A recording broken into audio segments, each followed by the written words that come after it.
Hey, Louise here. Welcome to Lockdown Chats. I'm chatting to Ali Raymond today. I'm going to hear his thoughts on everything that's been going on and a little bit about his story in the music industry so far. So, Ali, could you start by telling us a bit about your story in the industry so far? Yeah, sure. Hey, Louise. Thanks for having me on.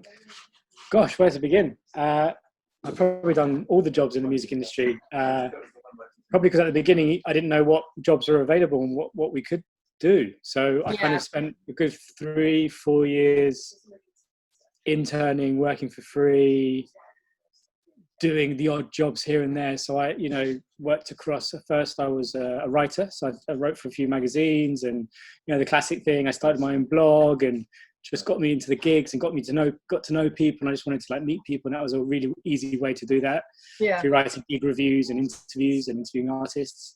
And then I worked in PR because that was a natural progression. So I worked on the other side of the coin, and got to see how that side of the music industry worked.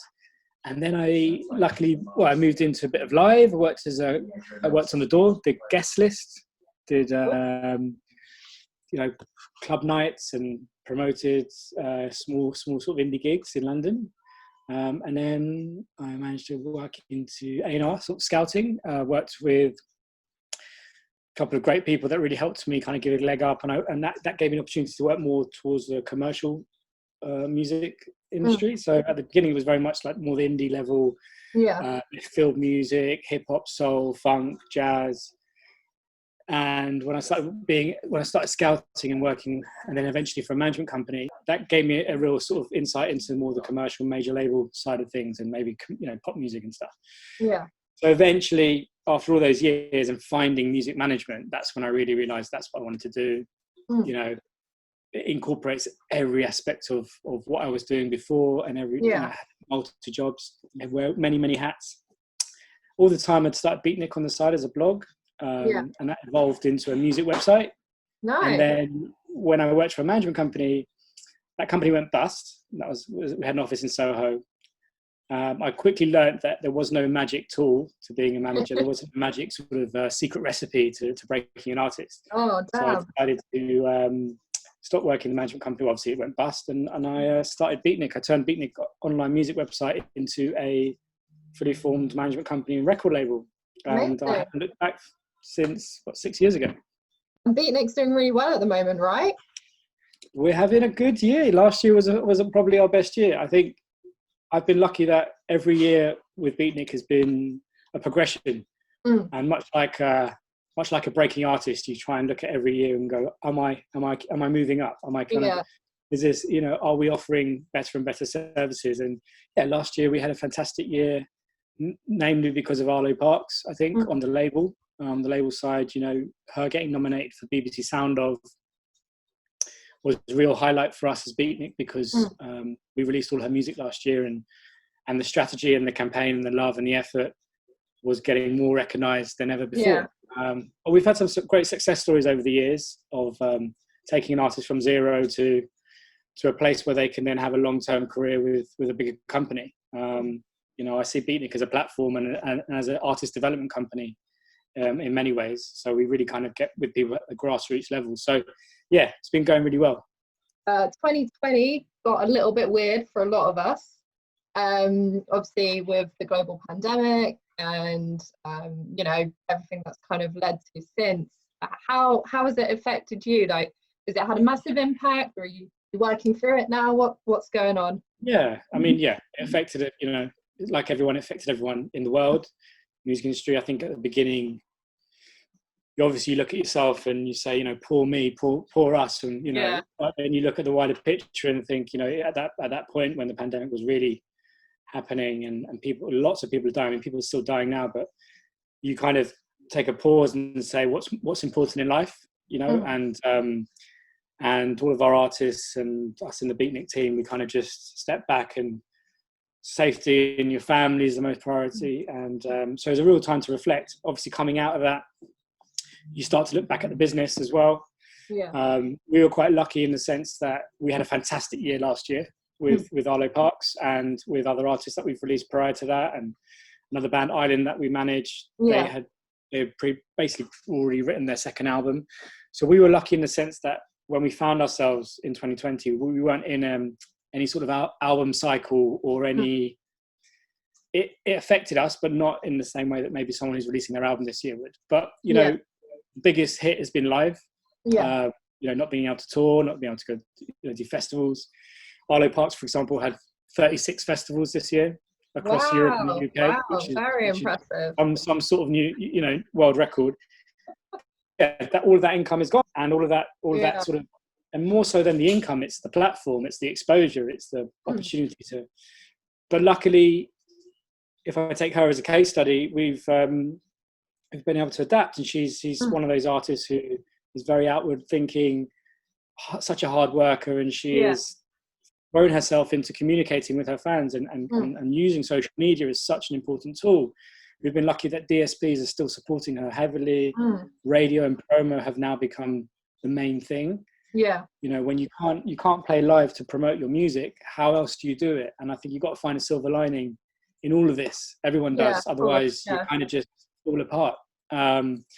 So overcoming all the mental health issues and the worries of being locked indoors and obviously the pandemic and the stress, once you can overcome that, we started to look at a strategy for this year and say, look, we've lost this opportunity, but we're going to play live again. And actually the fans and people who have bought tickets, for example, have been so supportive and so understanding. I think because everyone's in the same boat and they understand.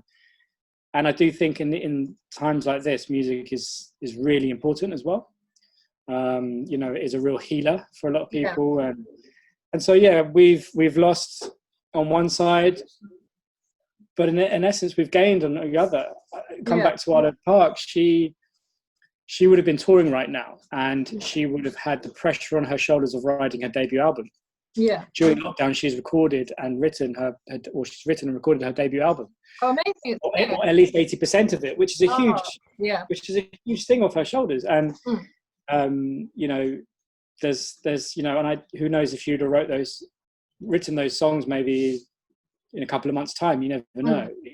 But right, you know, she managed to do it. So I think, and it's all difficult for everything. I think luckily we look after a band as well, and that's a totally different situation to someone like Arlo Parks who can make music in her bedroom and produce stuff in her bedroom. Bands, that's a real hard one, because how do you get four people or 5 or 6 people in a room together and make music? And so luckily again with Island, they wrote a lot of stuff last year, and now the studios are starting and the rehearsal rooms are starting to open up, so we can go now and record and finish that second album.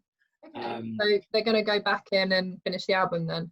Yeah, exactly. So that's they're going to start recording from next month, with hopefully with the government rules in place. You know, 5 or 6 people in a music studio is allowed. So it's finding ways and adapting, but mostly trying to stay positive. Interesting what you're saying about live sort of being on pause this year and you having to reach out to lots of different avenues. But in terms of live, is everything sort of planned in for next year, or? Yeah, everything. I think everything's been pushed to next year. Next year is going to be absolutely mental. When you think about, I think there's probably going to be a AAA artist, let alone all the rest of the artists. I mean, there's going to be playing every night of the week. You know, the consumer, the fan is going to be spoiled for choice, and I think it's going to be difficult next year. I don't think it's going to just all be perfect next year. I think it's going to take at least 2 years, because next year, obviously, you've got festivals who are taking maybe their lineup from this year and trying to keep it. Some are completely scratching it. You've got more music coming through next year that needs to break next year, but what about the ones that were breaking this year? You know, and for the fan, you know, are they going to be comfortable spending ticket prices are going to definitely drop a little bit. You know, we've seen that, because we have to take into the fact that, you know, like the economy at the moment and people's purse is a serious issue. You know, how comfortable they're going to be in spaces as well. But from our point of view, you just got to kind of roll with the punches and keep planning. I think we are already doing, we've got a support tour with Hayley Williams that was supposed to happen this year with Arlo Parks in America. So that's been moved to next year. We've got Arlo Parks' album tour.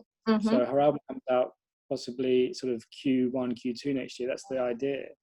And we want to have a big old album tour around that, Europe and UK. And then at the end of next year as well, we want to do an American tour. So Mm. we're already planning even into autumn 2021. Wow, yeah. And I think people are fighting for availabilities on venues like left, right, and centre. So That is it's what very, I've heard, yeah. yeah, really competitive, really, really. But it's, again, we don't even know if there's a second curve, would this all get moved again? But you have to kind of work towards what you can and just be prepared. One thing you touched upon a couple of times was the importance of mental health at the moment. I guess I just wanted to get your thoughts on sort of what do you have any tips? Do you have anything that you think is really important for people to be thinking about and focusing on? Yeah, I think at the beginning when I started, I got very kind of, what's the word, like micro obsessed. I got very kind of tunnel vision on certain things, and I think you kind of miss the bigger picture, and I think you have to step away from it. I got really great advice once that if you're just answering emails all day, that's all you do all day, you're not doing the job. You're not stepping away and having a think and being creative. You're just being this powerhouse of just like, and I think you have to try and find methods and ways to work throughout your day. Like I exercise, and that's my meditation. I go for runs. I try and make sure that I get out of my seat and actually talk to people and walk around. Just don't sit and just, it's okay. It will be there in 10 minutes or 20 minutes. If you don't reply to something in even a day, it's okay. What's the most important thing? And because if you burn out, you're not be any good for anyone. I think that's it really. Try and make sure you find time to yourself. Surround yourself with other people and talk about it. I think management is actually one of the loneliest professions within the music industry, because there's a lot of people that do it just as one-man company or two-woman company. It's not it's not a team like booking agents or labels where they have a whole. So sometimes a lot of managers are freelance. They work out coffee shops, they work at home. But all my mates who are managers, we all kind of get together once a week. Whether back in the day, where they used to be down the pub, sometimes it looks a little bit like an AA meeting where we're all kind of sat around in a circle, moaning and complaining. But on the other side, we're there to help and support each other. And I think we don't see each other as competitors. We see each other as as a support network, as a union. Right. Yeah, that's really important. I think to find the people that you can really be comfortable with within the music industry and talk, because outside of the job, people can understand some of the things that you're going through. So to find allies is a really important thing as well. I think support and knowing that there are people going through similar things is sometimes forgotten. When you're in, like, if it's just you or if it's a couple of people, or if you're really, like, it can be quite stressful, so you can be very in your head and really not thinking about the mental health element. But having people there, I think, like you said, is really important. Definitely. I think within also, there's this idea that the music industry is very cutthroat, and it's all about socializing, it's all about contacts, right?